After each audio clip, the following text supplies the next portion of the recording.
All right. Let's see. How are we doing, friends? How's audio? How's video?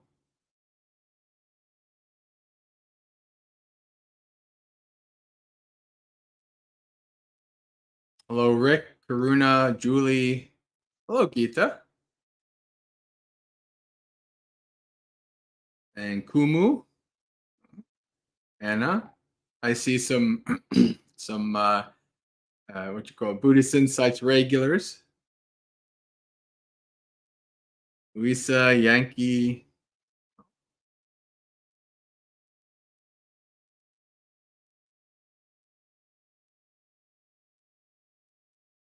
So we'll give it a couple minutes, maybe 1 or 2 minutes for people to come in. Then we'll get started. Hello, Kim Gordon.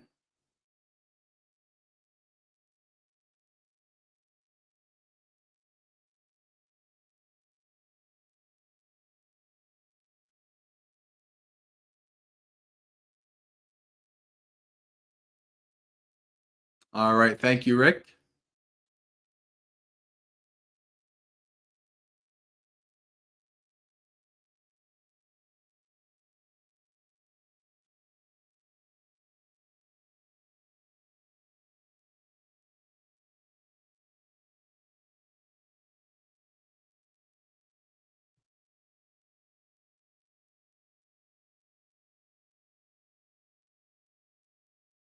Hello, Bhumika.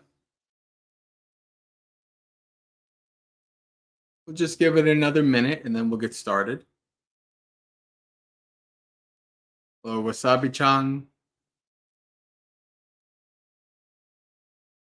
Hello, Jayantha.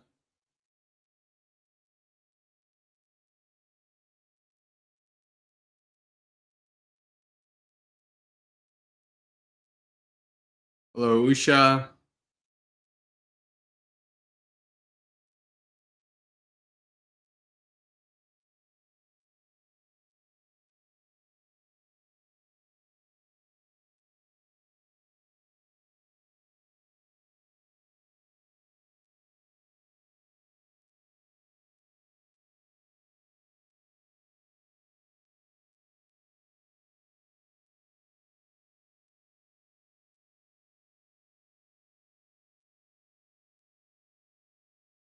All right, let's get started.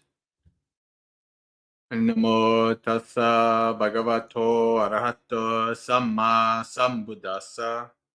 Namo tassa bhagavato arahato samma sambuddhassa. Namo tassa bhagavato arahato samma sambuddhassa. Okay, friends. So it's good to be on with Buddhist Insights. It's been quite a while since I was on one of the streams, and it's always good to see some old familiar faces. Yeah, I'll be covering this week, Wednesday, obviously, right now, and next Wednesday as well. Bhante and I have asked if I could cover these days, and I said I would be able to do so. Hello, Finnery. Good to see you. So I wanted to, uh, I chose to have two really hard topics, really complicated, hard topics for these two Wednesday sessions. Today's topic is paṭicca samuppāda, dependent origination, and also technically dependent cessation, because the Buddha never gives one without the other. And every time it's a tradition, it's a Buddhist tradition that anytime a monk gives a talk, I mean, it's not really, I don't think a real actual tradition, but we do it anyway because it's an important thing to start out with. Every time a monk gives a talk about dependent origination, we have to start out with the wise words of Ananda. So I'm going to. I don't think Bhante and I do share screen much, but I like to have the suttas on the screen. So we'll be sharing screen here. And we're going to share very briefly the Maha Nidana Sutta. If you want to do a study on dependent origination, this is a very good sutta. It's very long. We're not going to go over this today. We don't have enough time to go over in such really deep detail. But this is where we get the famous words of Ananda. On my community, the Maggaseki community, we call Ananda the every person, because Ananda is always putting his foot in his mouth, always saying things that the Buddha has to say, do not say so, Ananda. And this is one of the most prominent, famous ones. So then the Venerable Ananda approached the Exalted One, paid homage to him, sat down to one side, seated. He said to the Exalted One, it is wonderful and marvelous, Venerable Sir, how this dependent arising is so deep, and it appears so deep, yet to myself it seems clear as clear can be. How many of you who have been practicing for a long time, have had the experience of thinking you had some deep insight, but actually you were just deluded? This happens. This happens on the path. You can think, you can claim, you can think that you've reached some sort of level or insight, and then something later happens and you realize, nope, that didn't work. So the Buddha responds to this. Do not say so, Ananda. Do not say so, Ananda. This dependent arising, Ananda, is deep, and it appears deep because of not understanding and not penetrating this Dhamma, Ananda. This generation has become like a tangled skein, like a knotted ball of thread, like matted rushes and reeds, and does not pass beyond samsara with its plane of misery, unfortunate destinations, and lower realms.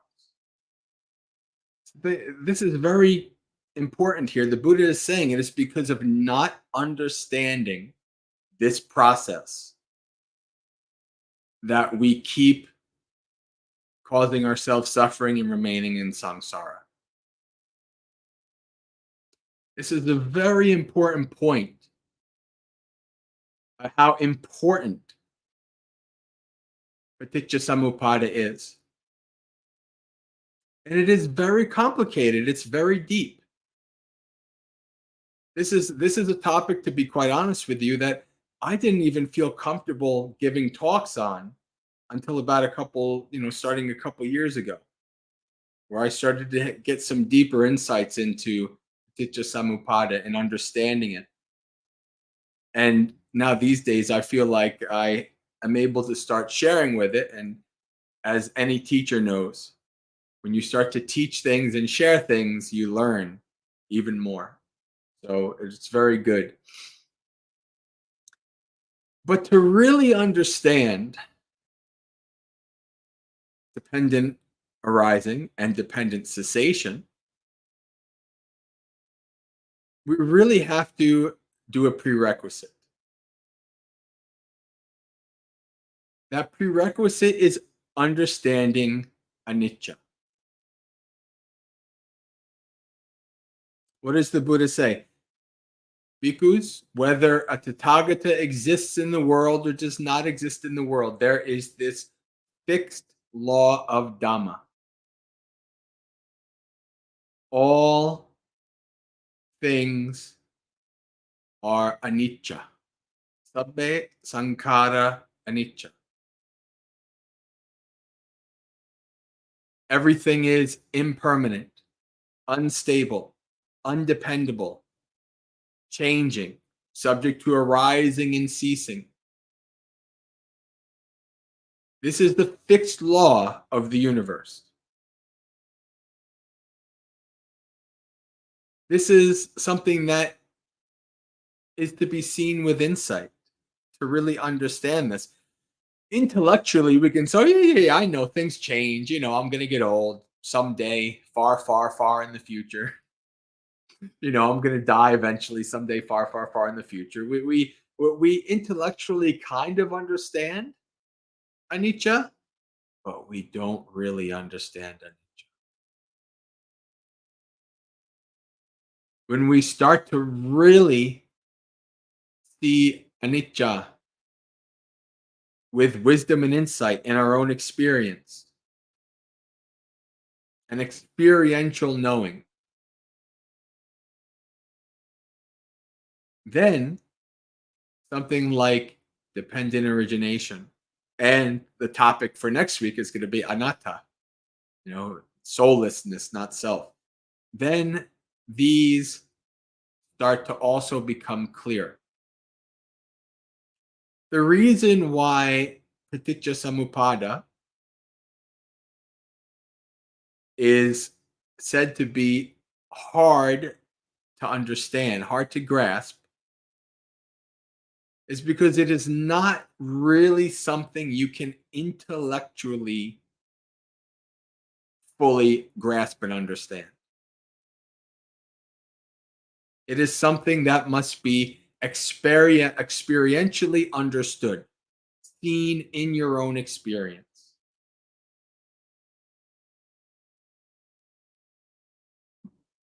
It is when we see this with wisdom that we understand.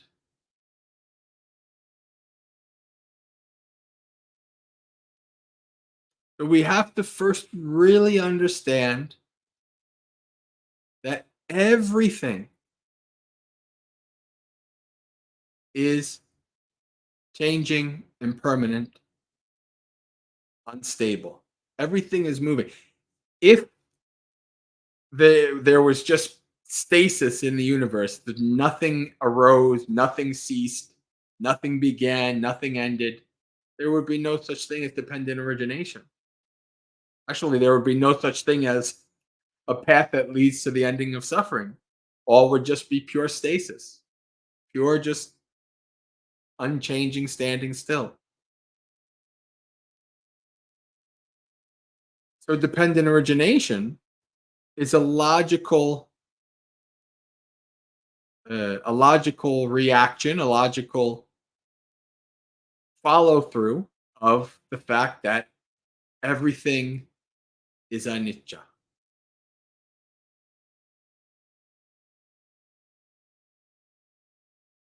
There is a very, oftentimes when people talk about dependent origination, they go over the 12 steps. And we will briefly go over the 12 steps today. We won't have time to go over them in too deep detail. And that's, in many ways, it's not really the point per se of my talk, what I want to put forth today. The main point of my talk for tonight is to understand the process behind these steps. Understanding the dependent origination and dependent cessation at their core.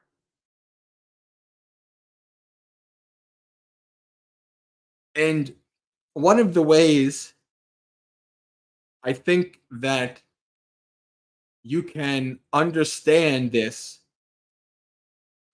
in a more simple way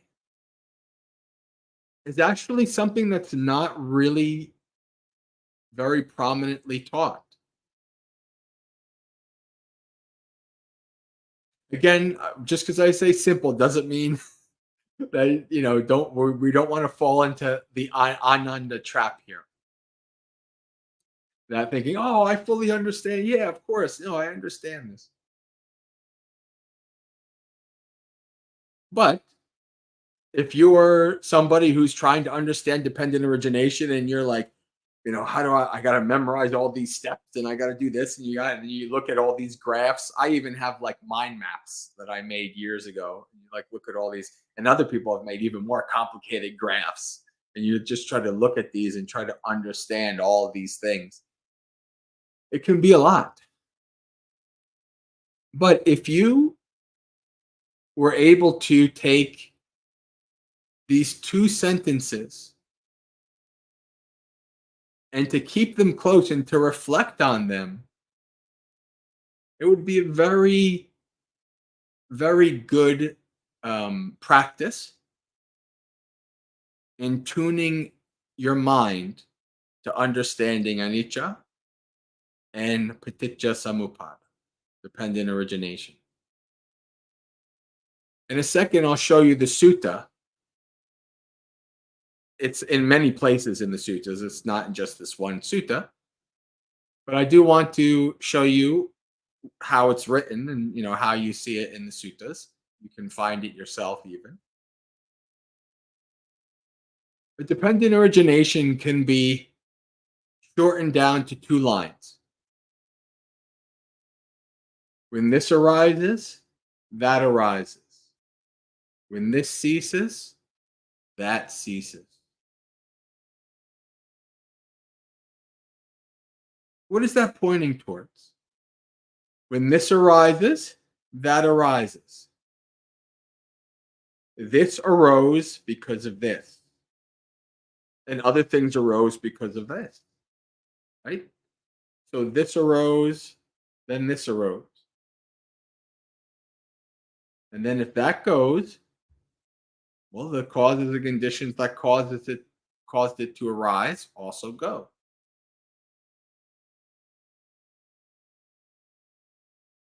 If you have trouble remembering all the steps of dependent origination, remember at least these 2 lines and contemplate them and keep them close. That can be anything in life. Someone comes into your life due to causes and conditions. Somebody goes out of your life due to causes and conditions. You have a new car due to causes and conditions. That car goes away due to causes and conditions. This can be applied and used as a lens for so many things. As a matter of fact, in the sutta I'm just going to show in a second, this is how one understands something with wisdom. I see we have some people who've joined us, so I'm just going to say hello. Dung, Rambo. Hello, Rambo. Dharma Learner. Sud. Hello, Sud. So let me share. Let me share with you so you can see this and read this for yourself. This is in the Samyutta Nikaya. Oh, 40, right?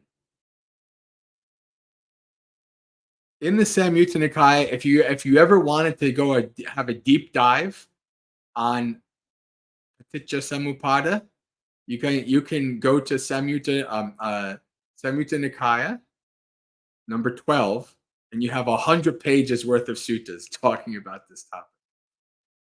So let's share screen.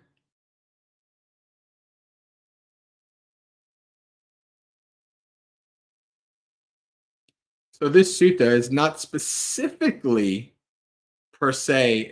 It is in the 12th Samyutta, which is about paṭicca samuppāda, but it's called 5 Fearful Animosities. And these I'll show you this line. This is what's important in this sutta. In what is the noble method that he has clearly seen and thoroughly penetrated with wisdom. Here, householder, a noble disciple attends closely and carefully to dependent origination itself thus.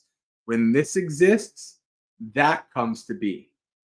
With the arising of this, that arises. When this does not exist, that does not come to be. With the cessation of this, that ceases. Do we see this? And then There goes, that is, with ignorance as condition, and then it goes into the 12 steps. So this is something that is clearly seen with penetrative wisdom. When this arises, that arises. When this ceases, that ceases. Everything arises due to causes and conditions and ceases due to causes and conditions. Once more, if you want to know, it's Samyutta Nikaya 12.41. But again, like I said, you can see this in many different suttas. It's not just this one particular suttas.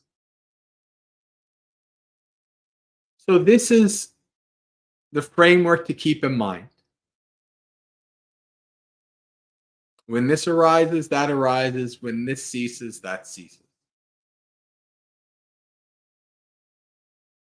Two lines that are extremely deep.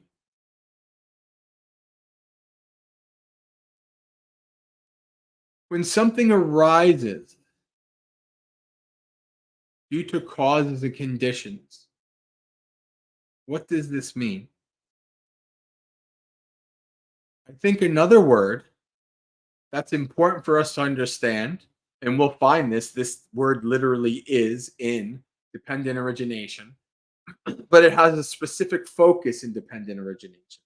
We're going to go over the 12 steps in brief, and I'm going to explain to you more about that when we get to them. But the word I want to explain is sankhara. Sankhara is probably the most complicated Pali word in the suttas because it has a bunch of different connotations and contexts.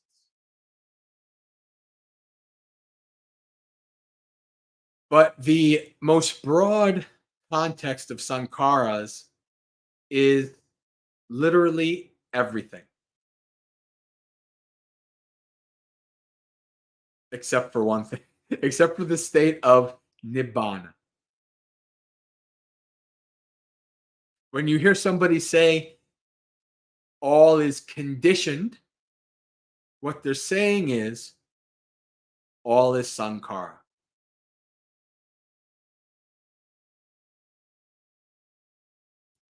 Everything you will experience, everything you are, everything existing in the world has come to be through various causes and conditions.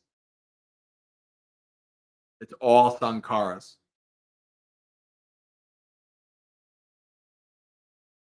And these various sankharas come together for a time, they persist, and then they cease. That's everything. That's you. That's your life. You're born, you grow old, you die. You have a relationship, it ends. You have a car, it ends. This is anicca, right? This is the nature of existence.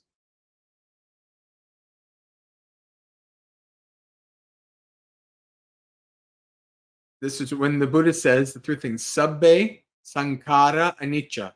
All conditioned things are impermanent. Sabbe dukkha, sabbe sankhara dukkha. All conditioned things, when clung to, are suffering. Sabbe dhamma anatta. All phenomena are not self. So when we understand this aspect, this context of sankharas,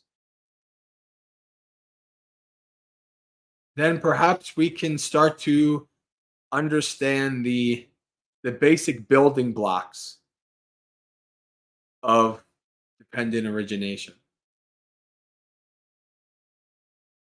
And also, you can understand in your own mind. Oh, I've been feeding this anger in my mind for many, many years. Is it really a wonder that I get angry off the drop of a hat? I created the causes and conditions for that anger to arise. And hint, hint, hint. It also means I can create the causes and conditions for it to cease.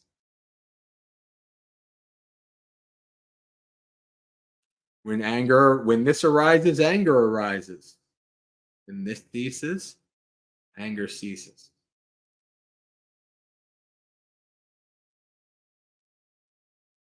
This is why the Buddha says, if the path was painful, or if you could not do the path, I would not say you can do the path. But because the path you can do the path, I say do the path. Follow the Noble Eightfold Path.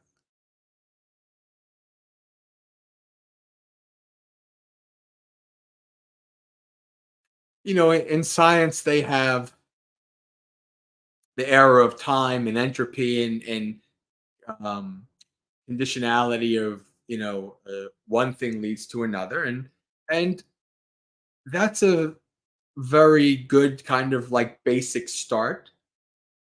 But even in science, they realize that it's never just a one for one, especially when it comes to Dhamma.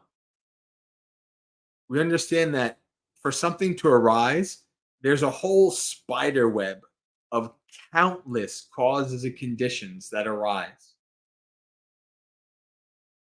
for that specific thing to arise. This is why it's very deep. It's hard to see. When you're a meditator and you're observing and trying to follow your mind and try to find the causes and conditions. Okay, I'm angry. What's the causes and conditions? How did this arise? Oh, then how did that arise? You watch this in your mind, and at some point it becomes so subtle and hard to see, and there might be so many causes and conditions that you can't see clearly.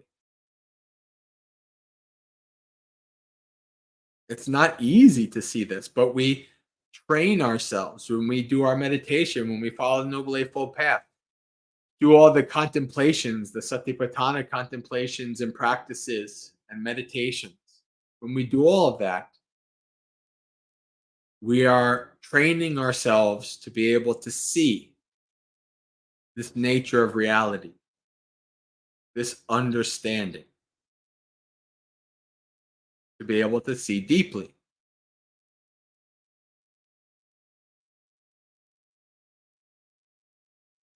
So if you have, trouble, you feel dependent origination is hard to understand, that it is. It's okay. You're not dumb. You're not stupid. This is something that you have to see in your practice over lots of time. This is not something easy to see.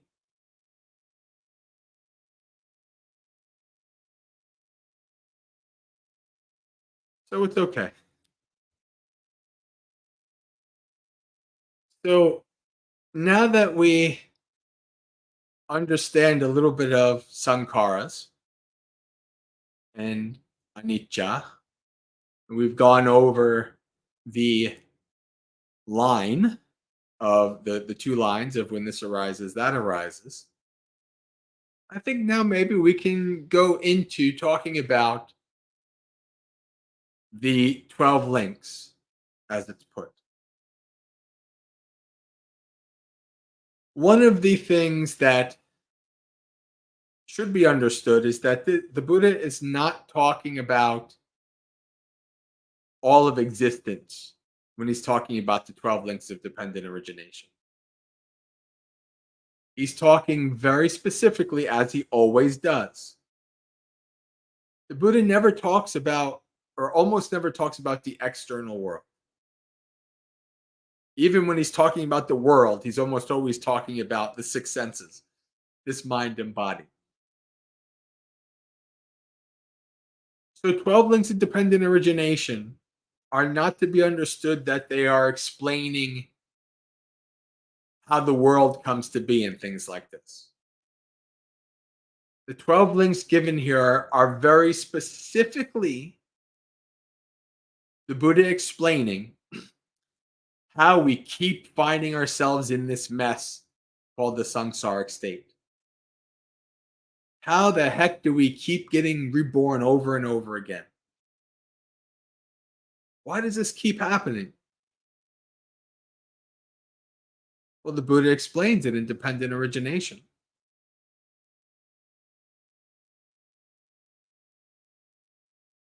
As a matter of fact, some monastics have connected dependent origination to the second noble truth.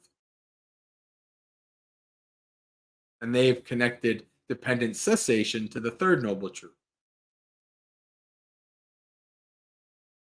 That's a very interesting way of putting things. As the Buddha has said, just like the foot of all the elephants, all of the creatures on land fit in the footprint of the elephants, so too do all my teachings fit within the Four Noble Truths.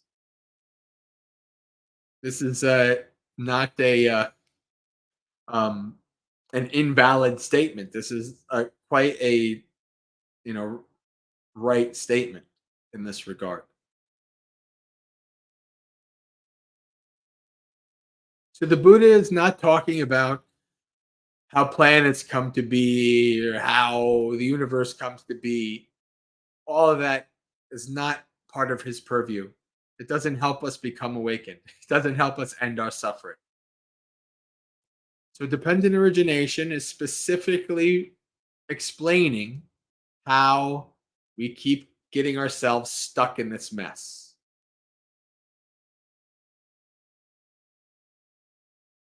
Independent cessation explains how we get out of it. This is what I always say about if you ever meet somebody who says, Buddhism is always so nihilistic and depressing, it's always talking about suffering and yada, yada, yada. And I says, no, actually, the Buddha's a realist. The Buddha wants us to see things as they are and then to escape from them. So if dependent origination is the depressing part, dependent cessation is the freedom part, the joyous part, the positive part.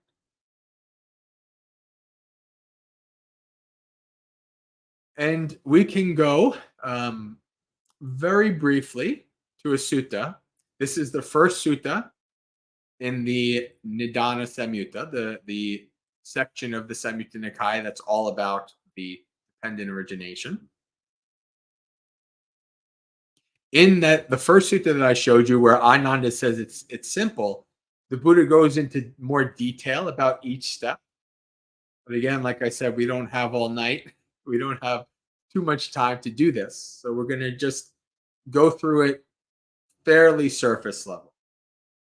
Fairly.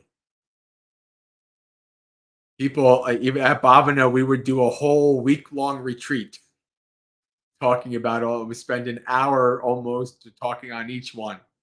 So there's a lot that can be said, but we can't say it all in our time today. So let me share screen.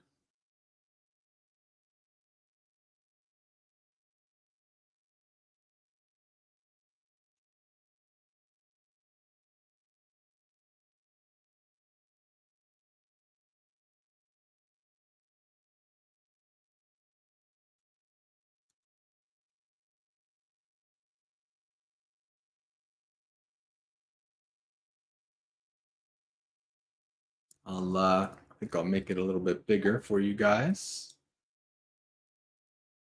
I see some questions. It's very good. In a little bit, once I've finished the talk, we'll have time for questions and answers. So I'll come to these questions later.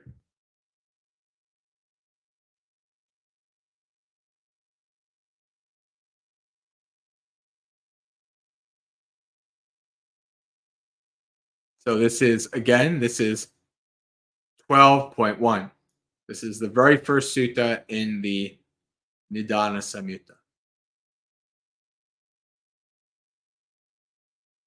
At one occasion, the Blessed One was dwelling at Savatthi in Jeta's Grove and not to Pindika's Park. There, the Blessed One addressed the bhikkhus thus: Bhikkhus, venerable sir, those bhikkhus replied. The Blessed One said this: Bhikkhus, I will teach you dependent origination. Listen to that and attend it closely. I will speak. Yes, venerable sirs, those bhikkhus replied. The Blessed One said this.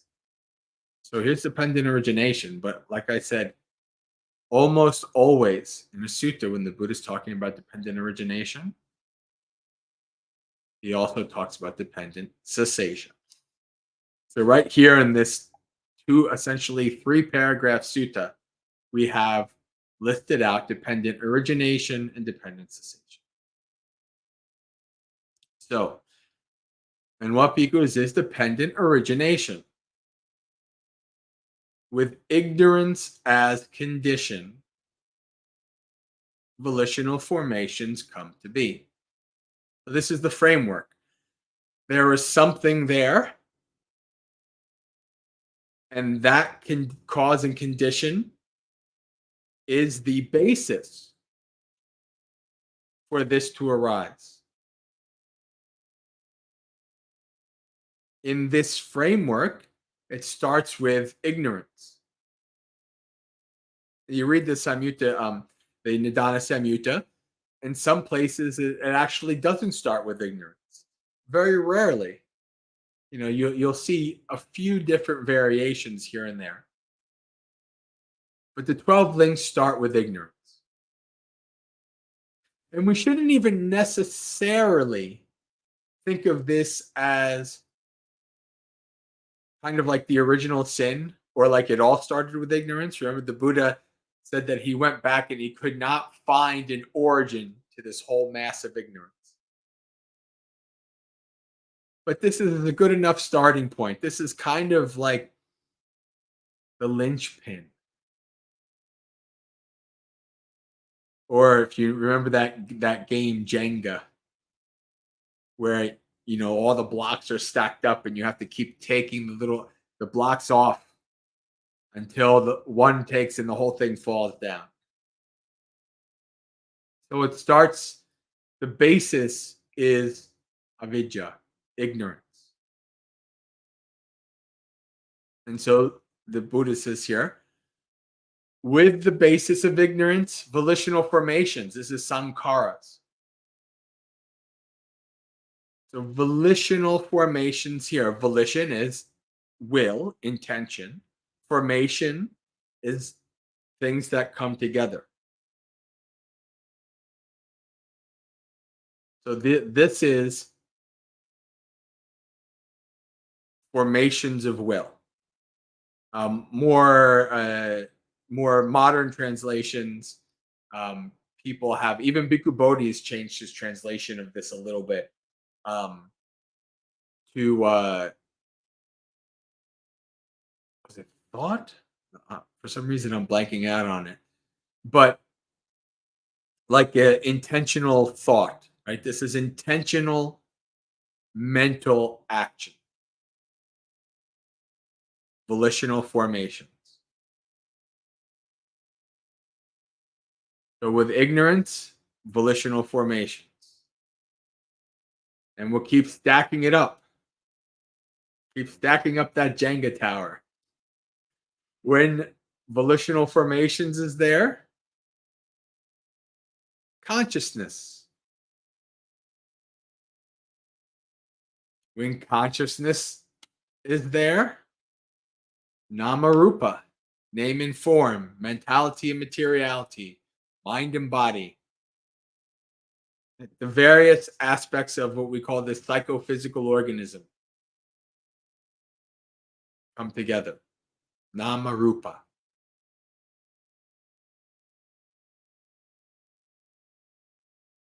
And now we have that body, that physical form. And so what comes next? The 6 senses. All beings have salayatana. We don't all have the same ones, right? The Buddha lists for us humans eye, ear, nose, tongue, body, and mind. Sights, sounds, odors, tastes, tactiles, touches, and mind objects. Now, if you were a bat or a dolphin, you'd have like echolocation. That would be one of your senses. This is simply explaining that as a being, you now have ways of interacting with the world, of experiencing the world. The eye is the internal sense base, sights are the external sense base. Ear is the internal, sounds are the external, etc. So now you have this body, you have these senses are starting to make what? What are they doing? Contact. They're starting to make contact with the outside world. The eye is seeing sights. The ear is hearing sounds, etc. You're starting to make contact.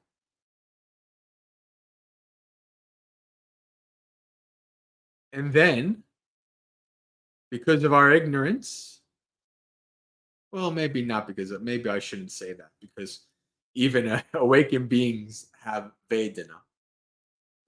But so it's natural that you have contact through the senses, you have feeling. This is a pleasant experience. This is an unpleasant experience. This is a neutral experience. And what we call the hedonic tone. That's what moderns call it. The feelings that arise due to contact. And then once we have feeling, what do we have?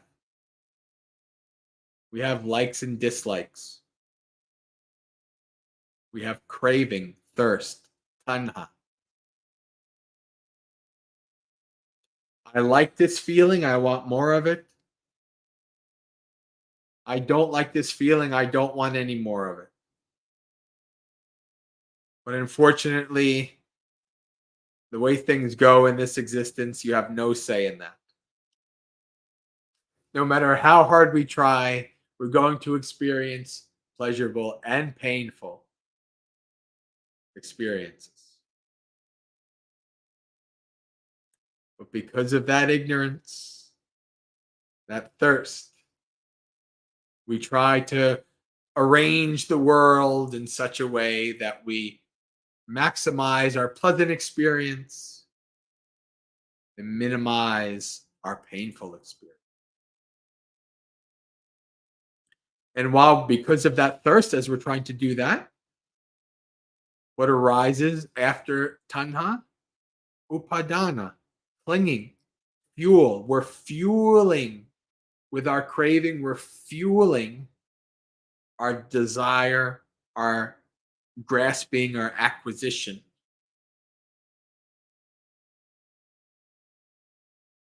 We want more good experiences, pleasant experiences. That's the real rat race. People say the rat race is when you get out of college and then, for the rest of your life, you work the 9 to 5. The real rat race is you go from life to life chasing after what's pleasurable and running away from what's unpleasurable. That's the real rat race.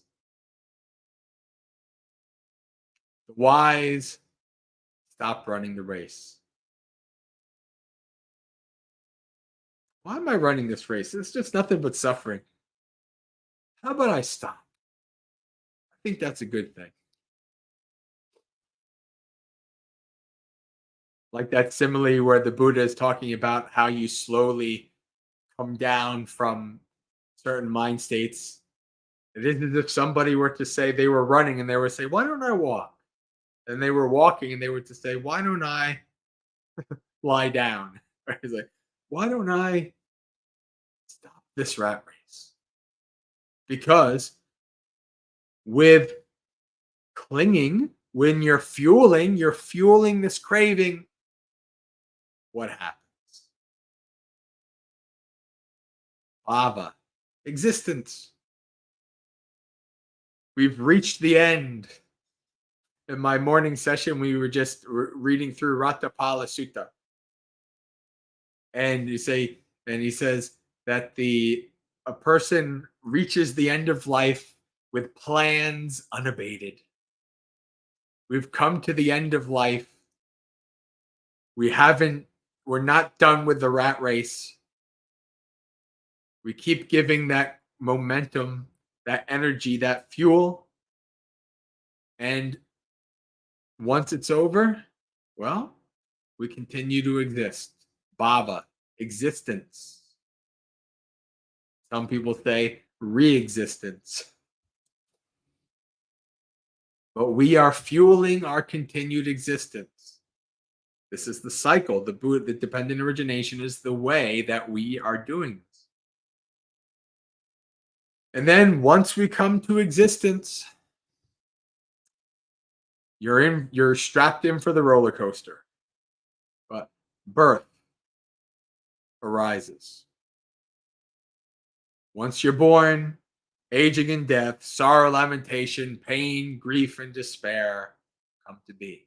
And then the last line is, such is the origin of this whole mass of suffering. You can say this whole mess, such is the origin of this whole rat race. This is called dependent origination.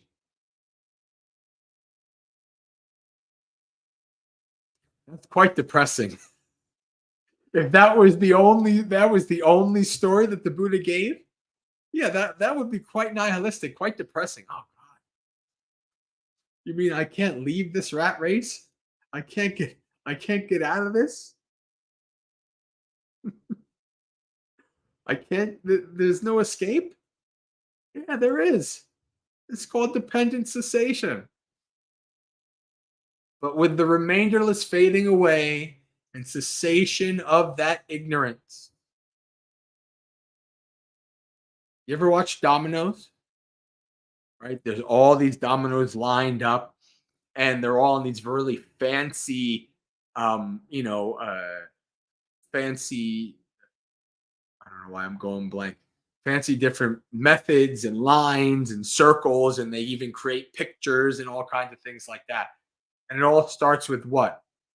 Person comes like this, the first one, boop, and then the whole chain reaction starts, and all the dominoes fall.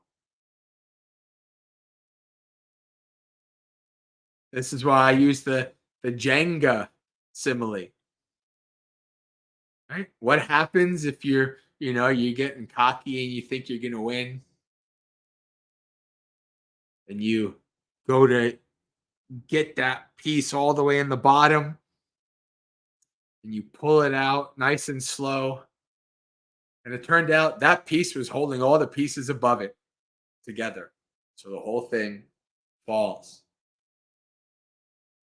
So when we have followed the Noble Eightfold Path, we have destroyed our ignorance, replaced it with wisdom and insight into the nature of reality.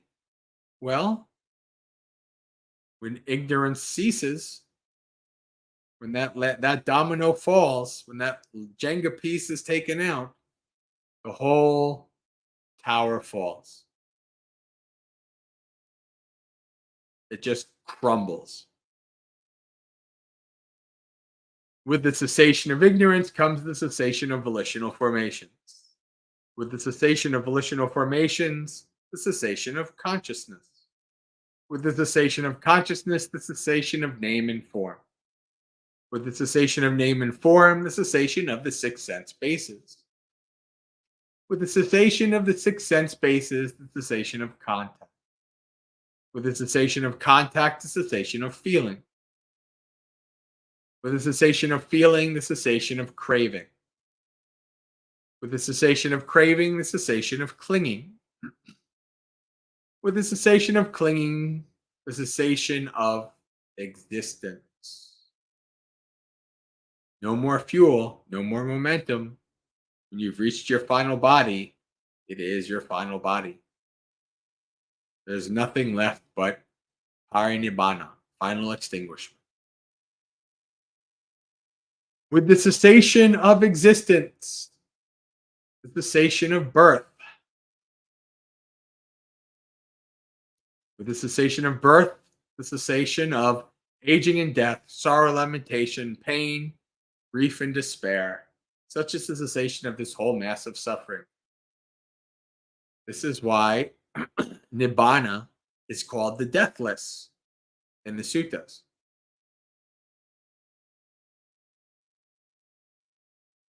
I have to tell my favorite Buddhist joke. You know what a coroner is? A coroner is a coroner is a person who does autopsies to find out the cause of death for people. So the joke goes, why was the Buddhist coroner fired? The punchline is because he kept listing cause of death as birth. This person might have died from asphyxiation, this person from a heart attack, this for the cause of death, they were born. But because we have eradicated the conditions for being born again, birth is gone. Because of birth, death is gone. Sorrow, lamentation, pain, grief, and despair, the whole mass of suffering, such as the cessation. It's all gone.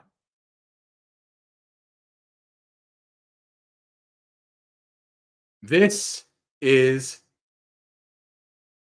the wonderful, positive message of the Buddha. Dependent cessation. You can create the causes and conditions.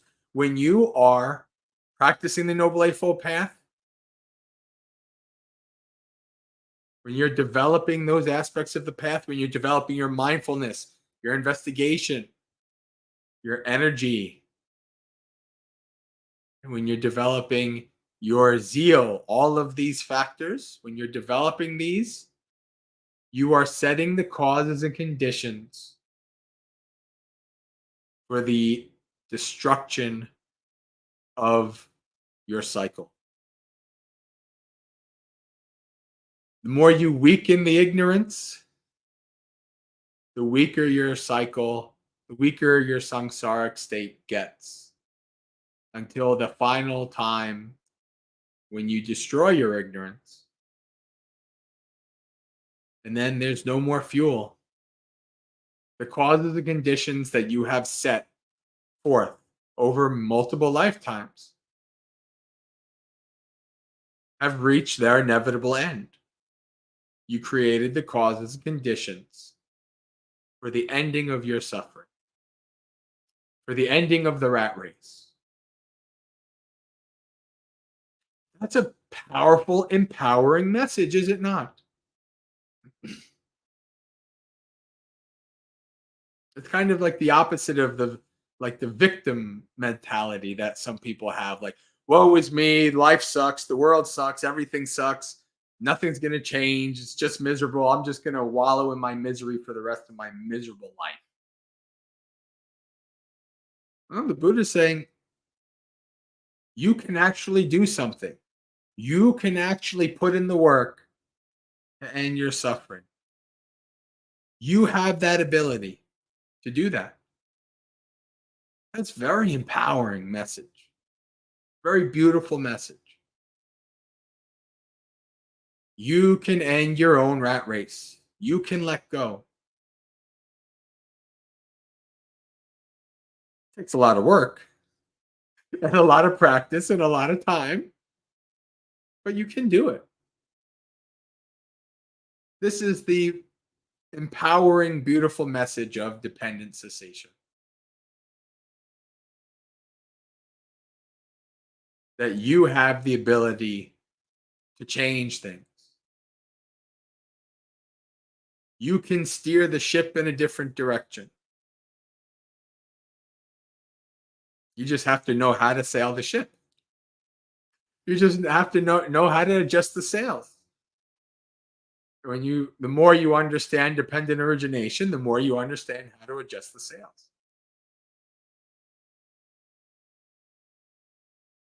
All right, friends. I think we're good for the talk.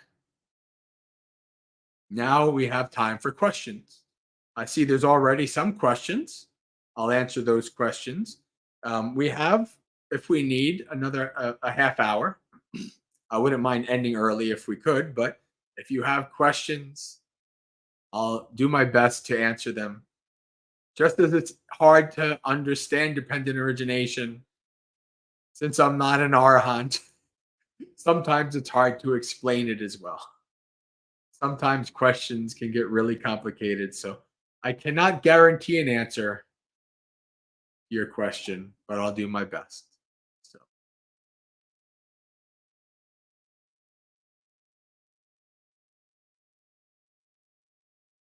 I see good evenings and good nights. Bhante, Mahatera is here, or Taro was here. So, hello, Bhante.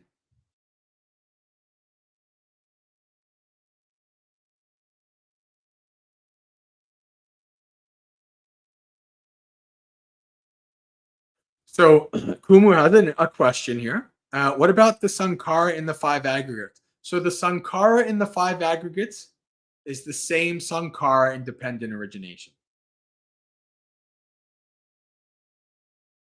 It's the same context there. And now I remember Bhante Sujato translates it as choices. A lot of people don't like that translation, but it is a valid translation. And what's a choice? It's a volitional formation. It's an easier, it's a more common word. Bhikkhu Bodhi is probably the most technically precise translation, but you do have to learn some English words to understand. So yeah. So that Sankara is basically the same, right, in five aggregates as it is dependent origination. What are the five aggregates? It's dependent origination. It's the coming together of causes and conditions that create this being that we then, in our ignorance, call me, mine, myself. Stay tuned for next week's talk. That's what next week's talk is going to be about. And spoiler alert, uh, anicca and paṭicca samuppāda fit perfectly well into anatta. They're all the same teaching, right? They're all connected. You just have to understand the software code behind it. Anicca is the code. So,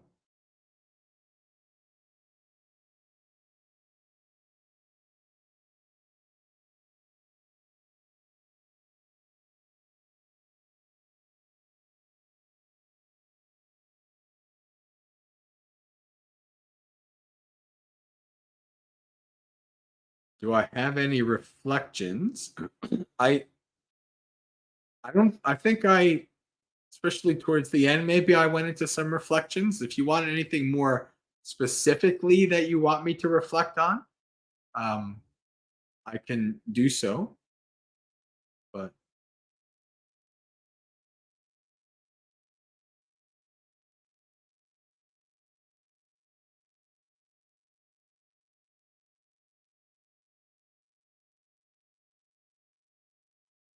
all right, Julie has a bunch of questions.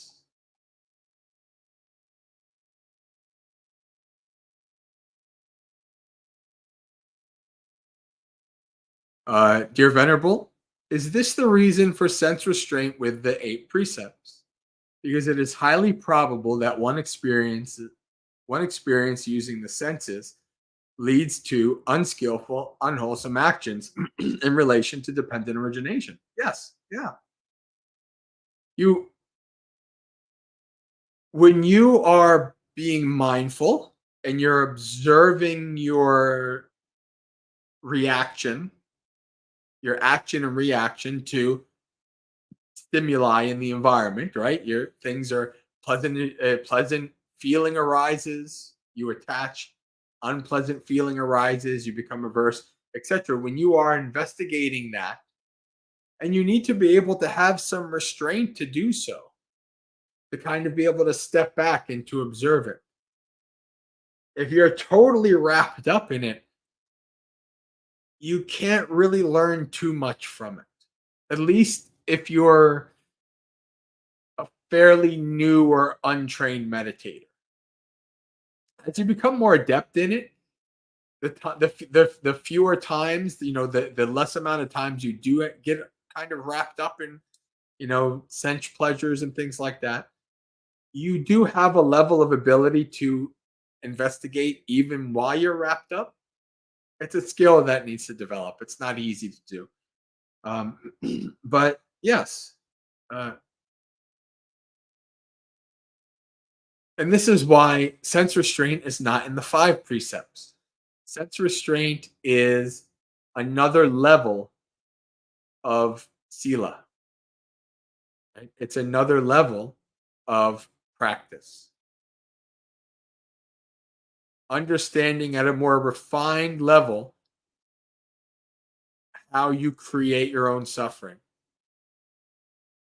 by your unmindful, unreflected uh, actions.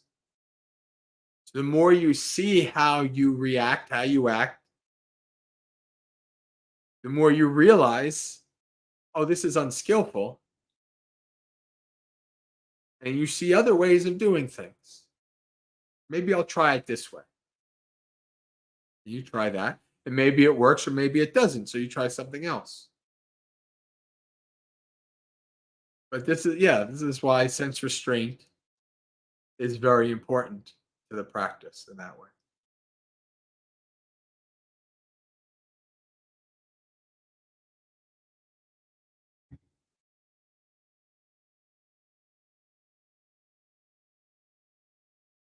Remember, when this arises, that arises. When this ceases, that ceases. What do you need to do to cease your unskillful behavior? First, you have to see it arising. Like the Buddha, there's a variety of different frameworks that the Buddha gives us to investigate our experience, to how to practice mindfulness.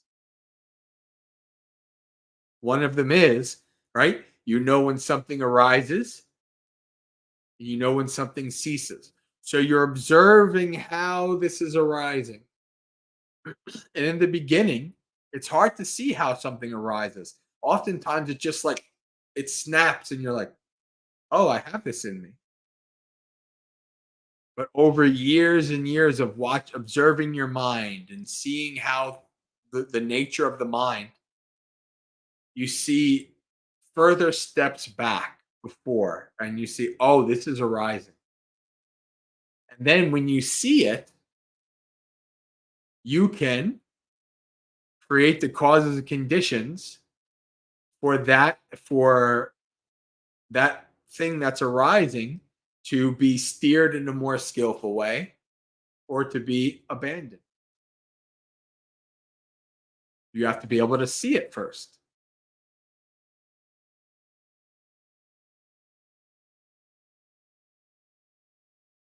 Would an arhat's perception be mixed up if he experiences the senses, cold as cold, with no disliking and avoiding, and the arhat might be less protected against getting ill for this reason? Since the dependent origination for the arhat would be altered, could it be skewed? Another example, hunger would not be felt like before. No, as far as we can understand, Arhat would feel hunger. Arhat would feel when the body's tired. You can see in the suttas, or the Buddha's like, the Buddha will give a teaching and he'll say, now I have to rest this body. And he'll go into his hut. And then sometimes, somebody like Sariputta or Mahamoggallana will then give an expanded version of that teaching that the Buddha gave in brief. So when you become an arahant, that doesn't mean that feeling ceases. What ceases is everything after that feeling. Craving ceases. Clinging and fuel cease, etc. That all ceases. And also bhava ceases. So because bhava, existence is cut off, once that arahant is extinguished from their last body, then no more birth, old age, sickness, death, etc., etc. So, but as long as they're still in that body, they still experience the causes and conditions of that body. I heard it said, and this is not really said in the suttas, but it's a fairly valid. I could see it being true. The mention was that a lot of the Buddha's back problems and issues when he was older stemmed from the austerities that he did for 6 years, before he became awakened. And so, if that's true, then there you have in one lifetime, right? The Buddha's the causes and conditions, that started when he was doing those really strict austerities, and the results of that later in life.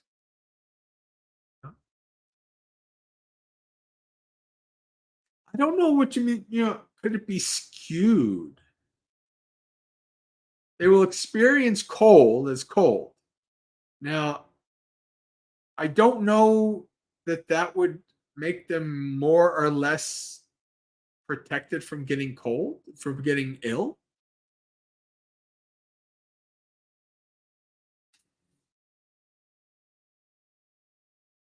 Hmm.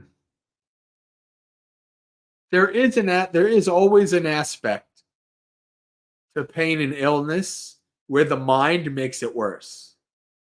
This is definitely a true aspect. I don't know that same aspect means that, then because they have become arahants, then they'll never experience these things because their craving is gone, and so causes and conditions arise. Even the Buddha says in the sutta in the Samyutta Nikaya, that not everything happens due to your karma. Sometimes you just have stomach sickness, right? Right? So you can be awakened, you have stomach sickness, you can still get sick. Maybe it's a lot less prevalent because of your causes and conditions. Maybe. I don't know. This is really speculation, to be honest with you. Interesting speculation. What speculation?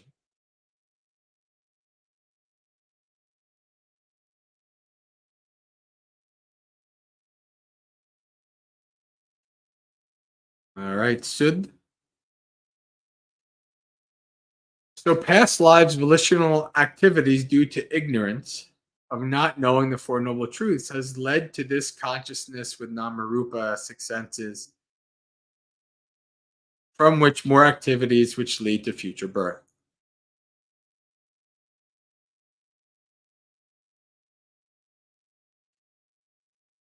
Hmm.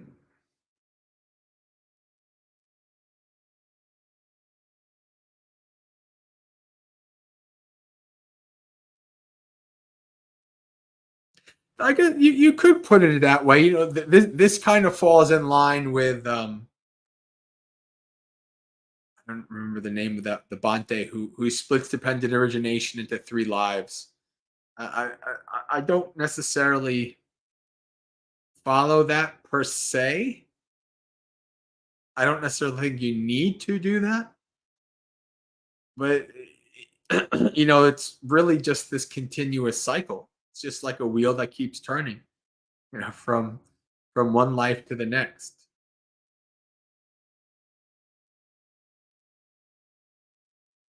So I would say in general, yeah, I think that you understand this correctly.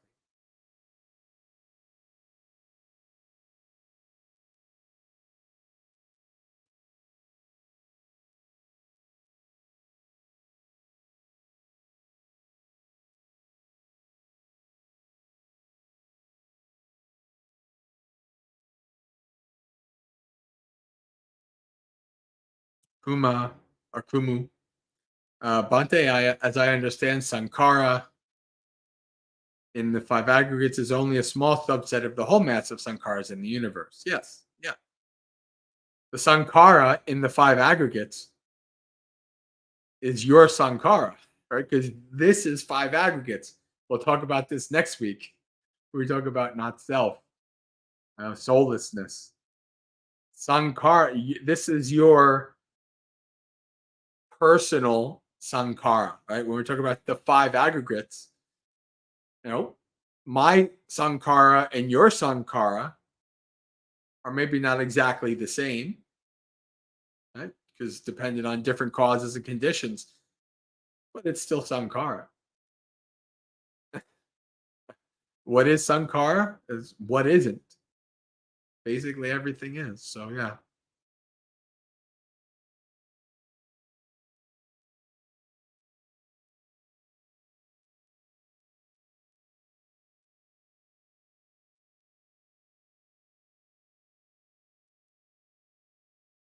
Manal likes the rat race analogy. Very good. Manal, because this is the thing about monastics, right? People will say, "Oh, monks, they got it out of the rat race. They must have it nice and easy." And it's like, no, I'm dealing with the harder rat race. It's much harder. I'm not out of the rat race yet. I'm only out of the minor rat race,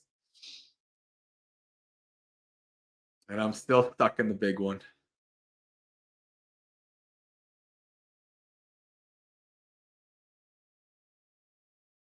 Rick was clarifying his last thing.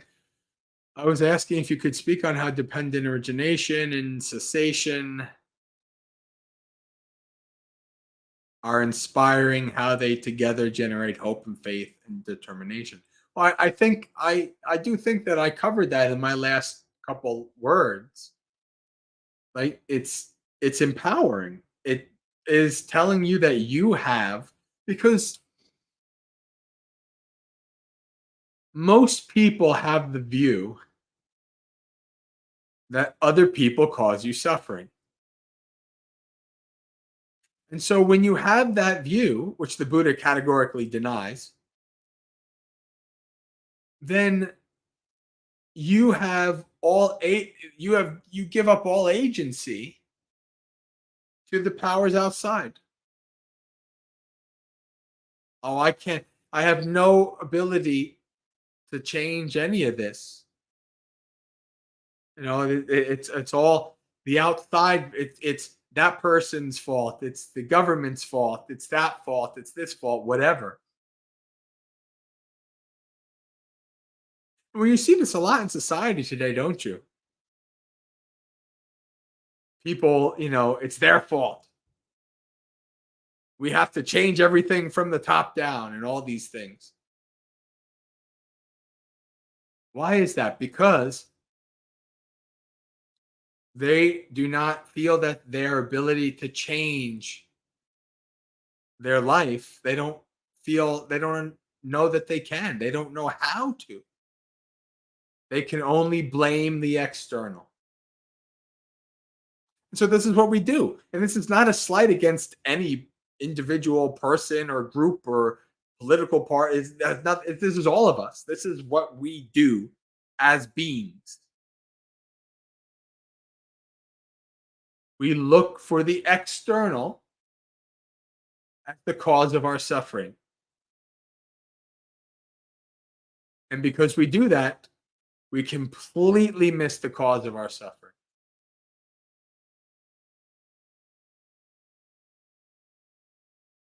Second noble truth. What is the cause of dukkha? Tanha, thirst, craving. We are the cause of our suffering. We are the only beings that can cause us to suffer. Now, other beings can harm us. Other beings can hurt us. They can kill us. But we actually have power over our suffering. We can do something about it. It's one of the most empowering messages in existence. You can end your own suffering. And you want to even give it examples outside of Buddhism for this. You look at somebody like Viktor Frankl, right? The guy who survived the concentration camps, Nazi Germany, and he writes this amazing books about how your mindset, even in really bad situations, can make all the difference. His most famous book is Man's Search for Meaning. I read it. It's an amazing book. So this is so wonderful a message. Of course, not many people see much value in it or see any reason to follow it. But this is the message.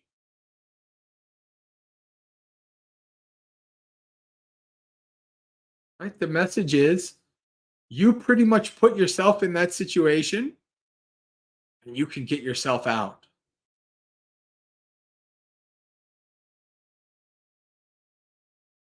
That can bring up lots of hope, right? Faith in the Buddha's teachings. Because in the beginning, you'll be like, yeah, that doesn't sound right. That doesn't match up with my experience. But then you start to follow the path. Then you start to understand your own mind. You start to understand the minds of others. And then you start to see the truth of this. And then you understand, as the Buddha said, do not look at what other people do and not do. Look at what you do and not do. So your focus becomes, I'm practicing for the ending of my suffering. And in doing so, I will be of benefit to everyone around me. Because I won't be like everybody else, like chickens with their heads cut off, running around, looking for suffering out there, somewhere, this, there, who, where, wherever. You'll see that it's in you. The cause of it comes from you, and the end of it comes from you. This is why the Buddha, if you look at when the Buddha talks to the various wanderers of other sects who had all kinds of different views, the one sect that the Buddha probably had the most, not anger towards, the most like really harsh words towards, the most warning against, is the sect that believed in that there is no efficacy to your action, meaning your actions don't matter. Doesn't matter what you do.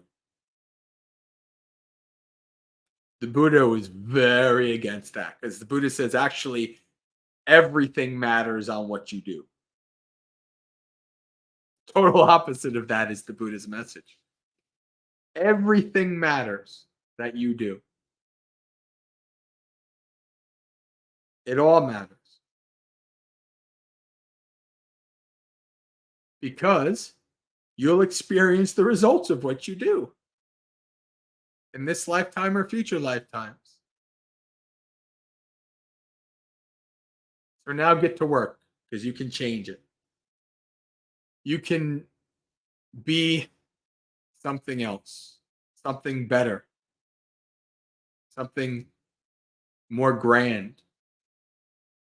Such a wonderful role model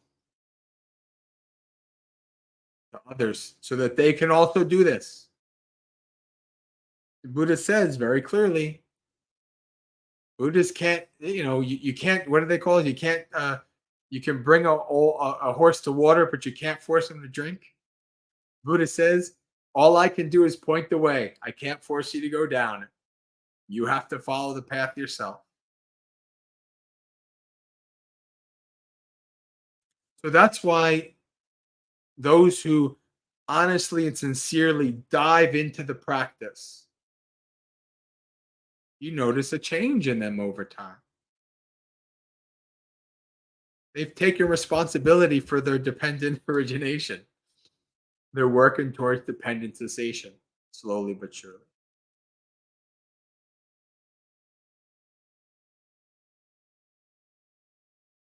All right. Okay. Well, let's see. We're at the end of questions and we're coming close to the end. So why don't we just call it a night here?